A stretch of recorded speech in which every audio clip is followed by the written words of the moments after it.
Hi everyone, it's Miss Chelsea with the Mount Holly Branch Library, and it is time for another teen book talk.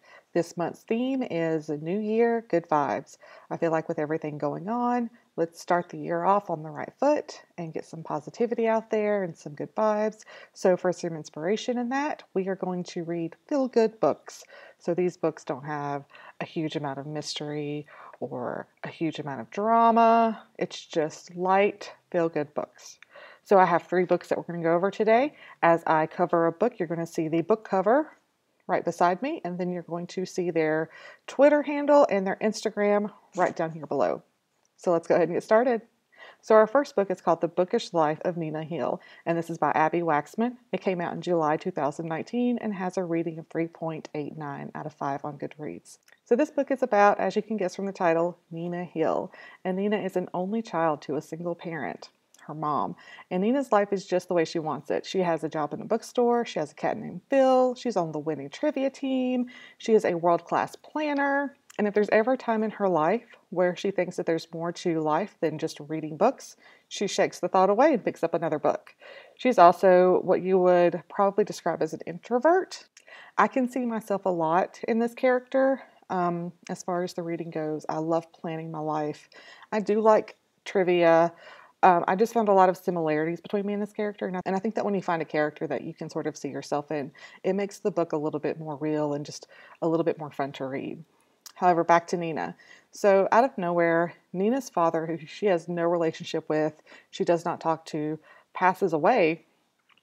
He leaves behind this huge family full of brothers and sisters for Nina and nieces and nephews. And Nina is horrified to learn that not only is there this huge family, but they live very close by and they are all very excited to meet her, which means she is now going to have to talk to all these strangers.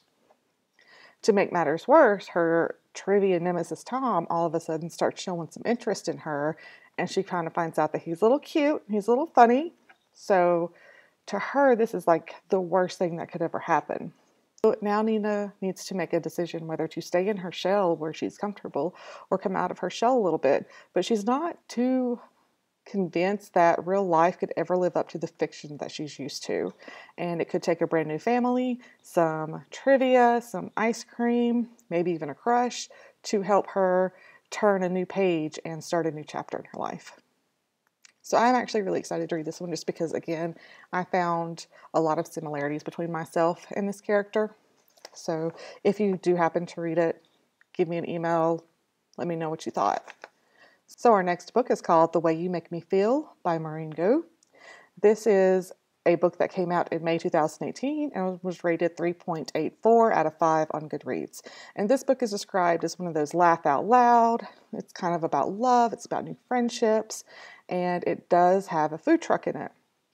So this book main character is named Clara, and Clara is someone who loves to pull pranks on people and cause disruptions. However, one time she takes it a bit too far, and her dad forces her to work on his food truck called the Cobra for an entire summer.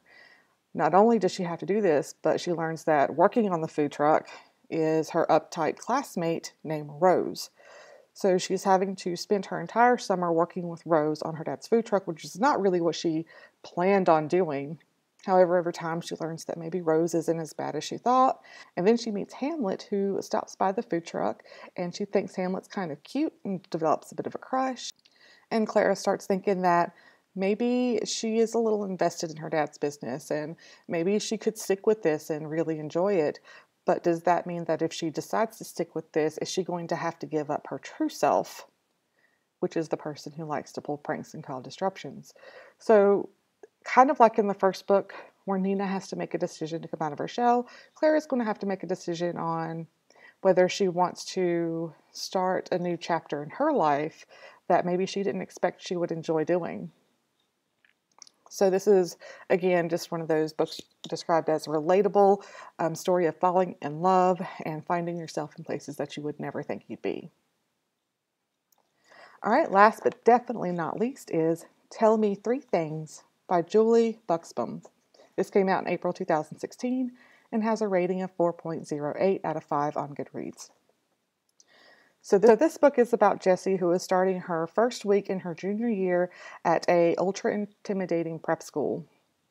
in Los Angeles, where she has recently moved.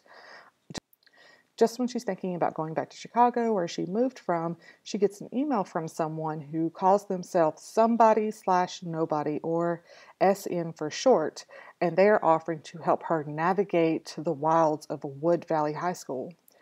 She doesn't know SN or anything about SN, so she's not sure if she can trust them.